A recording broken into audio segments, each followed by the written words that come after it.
Galing talaga ni Tisoy, no? Tingnan mo naman yung drawing niya, buhay na buhay, ha? Tingnan mo, hindi pa ha, to. Tsaka yung mga palay. Talaga, gusto kong anihin yung palay, eh. Talaga, ang galing ni Tisoy. Gawa mo to, Tisoy, ha? Naku, sandali lang ginawa ng tiso yan. Siguro mga kalating oras. Oo, 30 minutes lang. Oo. Talagang Ganda-ganda. kayo lang, hindi lang kayo Tingin ko bilib 35 sa akin. eh. Oo. Hindi pa rin nasisira ang mga daliri ko sa pagguhit. Hindi ba nakita yung mga agos ng tubig?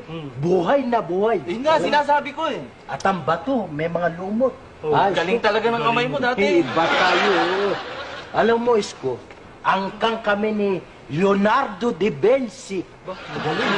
Kamag-anak yun. Oo. Galing nyo talaga, no? At yan lang ang minana ko rin sa tatay ko. Ah, bakit? Pintor ba tatay mo? Hindi. Barbero. Walang kakwenta-kwentang drawing. Wala mo ako. Hindi. Patay ko yan. Patay. Tigas mo. Patay mo. Talagang papanayin ko yan. Hindi ako kasama ito. Tama, Isko. Tama na. Inaasar ako, inaasar ako eh. Ganda pa naman ang drawing niya. Barbero pa lang. Kala ako nagmana doon sa... Wala kasi. Kainis naman, oh. Ito pa isa. May problema na naman yan. Oh, lukot-lukot ang mukha eh. Tiyak.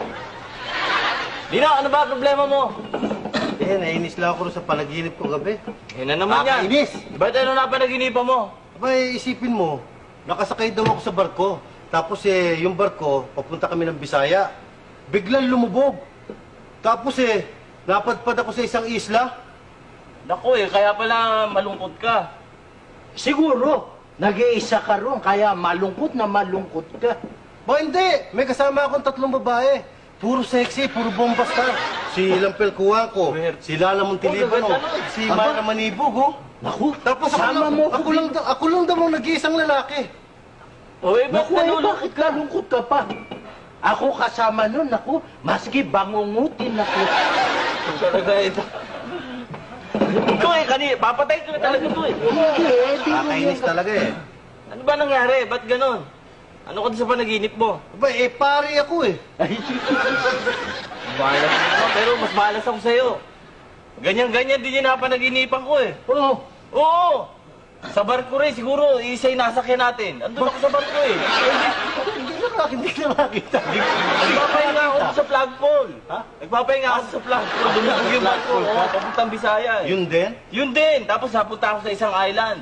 May mga babae ka rin kasama? Oo, 3 ring bombasta rin nakasama ko pero walang naikwentong pare eh.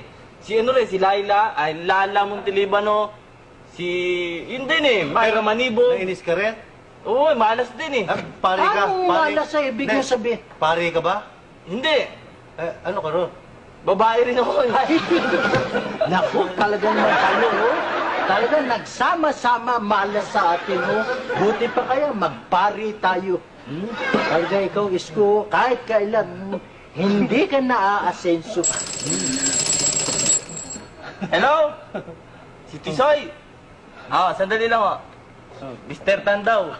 Aba, naku, Mr. Tan, kung gusto mo, sarado tayo sa 40 mil doon sa Dilaw. Kung papayag ka. Ngayon, kung ayaw mo, doon sa kasunduan natin kahapon, sarado tayo sa 37 million sa Verde. milyon na yan Alas 7 bukas, magdala ka na ng sakot, magbilangan tayo. Kami nga naman ang swerte ko. Si Mr. David Tanto. Baka naman naginip ko lang. Tama naman kami dyan, milyon na. Ang laking negosyo niya. Milyon na. Ano ba yung negosyo niyo? Sako na, dala, sako na. Ano ba yung negosyo niyo? Munggo.